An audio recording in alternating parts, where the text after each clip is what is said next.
Halo semua, selamat datang di Sasena Explore bersama saya Sasena tentunya. Apa kabar? Semoga kabar kita semua senantiasa selalu dalam keadaan baik dan selalu dalam keadaan sehat walafiat ya.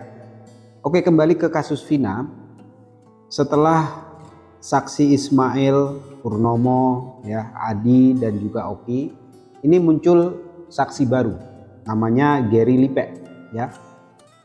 Dia menuliskan di sebuah komentar di salah satu YouTube, itu asalkan ada yang melindungi, dia siap menghadapi Pak Rudiana dan AF. Nah, dalam hal ini kayaknya Bang Gary ini hampir sama dengan Ismail ya, menyatakan bahwa saat malam itu tanggal 27 Agustus ya, malam Minggu, itu dia melihat motor melayang ya, yang notabene diduga itu adalah Eki dan Vina. Dia dari arah berlawanan, mungkin di depan Ismail, barangkali seperti itu ya. Dia mengumpat di sana bahwa menyaksikan memang ada motor melayang ya ke arahnya karena berlawanan. Nah, Bang Gary ini sudah sempat diwawancarai via telepon oleh salah satu channel, yaitu Vario Channel ya, asal Cirebon itu sendiri, yang sudah diunggah dan dikolaborasi dalam channel Time Update. Nah, untuk lebih jelas coba kita dengarkan kesaksian dari Gary Lipo via telepon ya. Yuk kita dengarkan bersama. Kesaksian Gary Lipe terkait peristiwa kecelakaan Vina dan Eki di tahun 2016 lalu cukup menyita perhatian netizen beberapa hari belakangan ini. Bagaimana tidak, kesaksian Bang Gary ini sangat penting untuk lebih memudahkan terbebasnya ketujuh terpidana yang sampai hari ini masih di dalam tahanan. Bang Gary adalah salah satu saksi yang kebetulan berada di TKP dan melihat secara langsung detik-detik kecelakaan tersebut. Dalam salah satu komentar terbarunya di kanal YouTube, Bang Gary menyatakan siap hadir bersaksi kalau ada perlindungan serta siap menghadapi Rudiana dan AF. Insya Allah saya hadir kalau saya dilindungi. Saya siap berhadapan dengan Rudiana dan AF, tulis Bang Gary. Dan hari ini, dilansir dari kanal YouTube Kang Ferry, terpublikasi rekaman suara Bang Gary yang menceritakan detik-detik terjadinya peristiwa kecelakaan Vina dan Eki di flyover tahun 2016 silam. Yuk simak penuturan Bang Gary berikut ini. Akhir Pak, kalau kasus ini TKP-nya di tanggal 27 bulan 8 2016 sekitar Pak ya, soalnya saya nggak bisa lihatnya waktu itu, kita HP saya hilang kan, sekitar. Karena waktu itu setelah makan dia tuh balik lagi cari HP, nggak tahu dia mana, nggak tahu istilahnya. Saya kan dibawa teman saya nggak tahu daerah Cirebon kan, dibawa.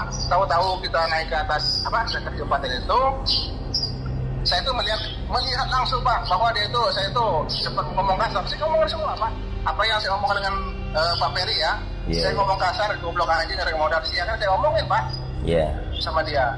Benar Pak, benar. Tahu waktu itu saya tuh kaget lah, boro-boro apa yang mikirin, lihat helmnya, lihat motornya, enggak, jujur saya enggak lihat.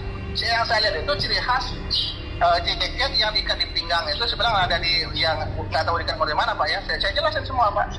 Itu saya bilang ada logo ETC lah, ciri khas toko merah biru. Karena apa? Karyawan saya Pak, bayarnya sebab mata itu saya tahu persis. Makanya saya langsung kabur gitu kan. Lari, takut ngebut itu Pak. Saya bilang gitu juga. Tak sampai, saya bilang itu kita tuh hotel tuh kelewat. Gak tahu belok lagi, putar arah atau gimana, saya lupa lagi. Saya udah lama, ya, supaya bahkan kita tuh Pak, waktu itu agak jauh saya lihat. Kemarin saya bilang mau tidur di masjid, gitu kan Pak ya. Nah, pas kita itu kecepatannya itu sambil ngobrol Pak, sambil lihat hotel 20 kan, kecepatannya. Paling 20 lah gitu kan. Tak sampai saya titik lokasinya lupa. Pas waktu itu kita lagi ngobrol-ngobrol, sempat itu motor Pak ngebut banget kayak terbang gitu. Jadi kayak mau nabrak saya gitu Pak. Jadi saya bilang gini, anjing goblok siaran motor kan gitu. Saya itu kan istilahnya pas kita tuh jalannya tengah Pak, agak kan itu kan ada pembatas jalan Pak ya. Iya. Nah, itu pas kejadian itu kita tuh mepet agak ke kiri Pak, spontan teman saya ini kan, yang hindar gitu kan. Nah, sepersekian detik cepat itu saya nengok, tapi itu ada jawaban loh Pak, nggak tahu dia ngejerit kecelakaan itu, nggak tahu omongan saya anjing goblok ini tuh, pemodal sia itu Pak, ya nggak tahu Pak ya. Soalnya cepat banget Pak, dor gitu kan, ngomongnya gitu Pak. Terus ngejerit lah gitu atau ngejerit atau ngejual omongan saya. Tapi sepintas waktu mau nabrak saya itu pas dia tuh lagi ngelayang itu Pak ya, saya cuma melihat itu ada jaket Pak, jaket yang nggak dipakai loh. Itu jaket nggak dipakai Pak ya, jujur ya, nggak apa, bukan dipakai di orangnya, bukan, itu disimpan di pinggang Pak. Baru saya bilang TC Pak, gitu kan sama teman saya ini Pak. Kabur Pak, mari. Nah takutnya ada teman-temannya gitu kan. Nah kita tuh ngebut Pak, tapi Pak ya di belakang motor yang celaka itu ada Pak satu motor. Nah kalau di sana ke sananya kita udah jauh, banyak sih yang lewat sana gitu Pak ya. Nah kondisi waktu itu Pak, hujan gerimis, ada nggak gerimis kecil lah gitu Pak ya. Waktu itu kita tuh ngebut terus Pak, sampailah kita tuh kelewat Pak hotel itu gitu kan. Sebentar Pak, masih ke TKP dulu Pak.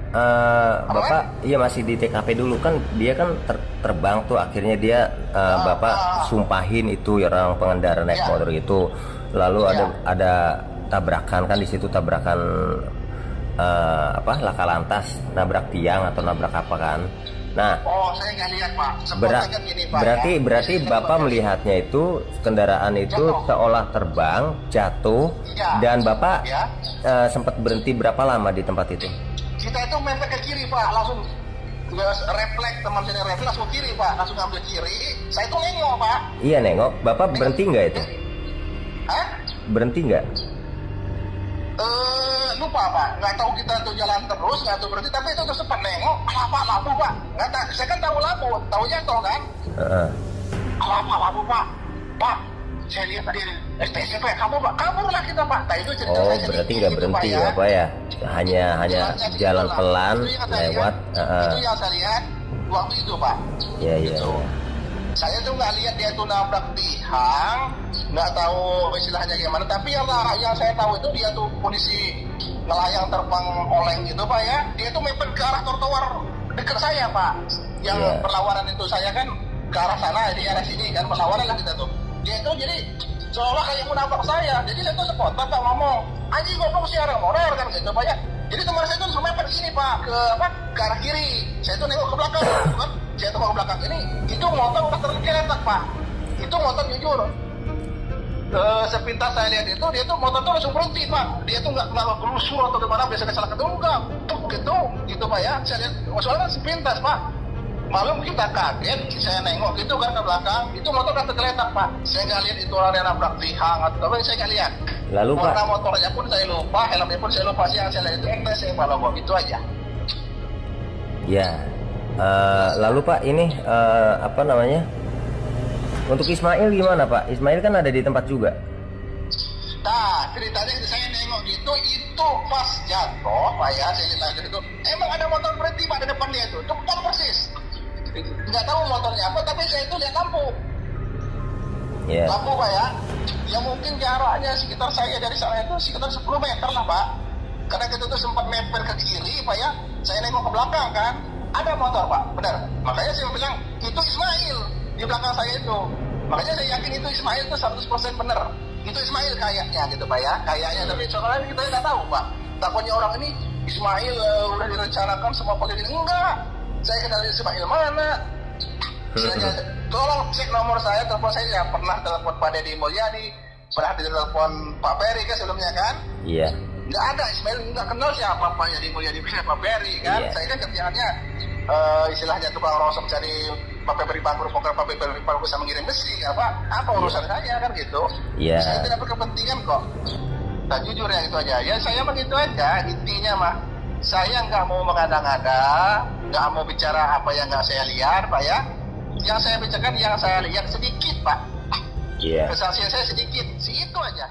Nah demikian tadi ya wawancara dari Bang Ferio Channel, Bang Ferry ya, lebih dikenal begitu, dengan Bang Gary Lipek. di mana di situ dinyatakan sangat detail bahwa ada sebuah motor ya di malam itu melayang ke arahnya sehingga dia mengumpat di bahasa Sunda yang seperti yang kalian dengarkan tadi. Gimana kira-kira? Nah, itu memperkirakan setelah dia lanjut ya, dia nggak berhenti, itu kayaknya di belakangnya dia merasa agak yakin bahwa yang di belakangnya berhenti sejenak itu adalah Ismail. Nah, ini bisa dipertemukan ya. Mungkin juga nanti akan diwawancara oleh Kang Deddy Mulyadi, siapa tahu ditemukan di situ cross check. Nah, dengan munculnya saksi-saksi baru ini ya, yang secara kebetulan kok frekuensinya itu sama, dimulai dari Adi yang berada di TKP, terus Ismail yang lewat di situ, sekarang ditambah Geri yang menyatakan ada laka lantas di malam itu, juga diperkuat oleh Oki pemilik bengkel ya, begitu ada orang menyamperin di bengkelnya bahwa ada kecelakaan seperti yang sudah kalian saksikan semua, kesaksian mereka lewat podcastnya Kang Deddy ya. Dan ini ke-6 narapidana ya, itu sudah melakukan PK. Kalau Sakat Tatal kan sudah. Nah, ini untuk ke-6-nya juga melakukan PK.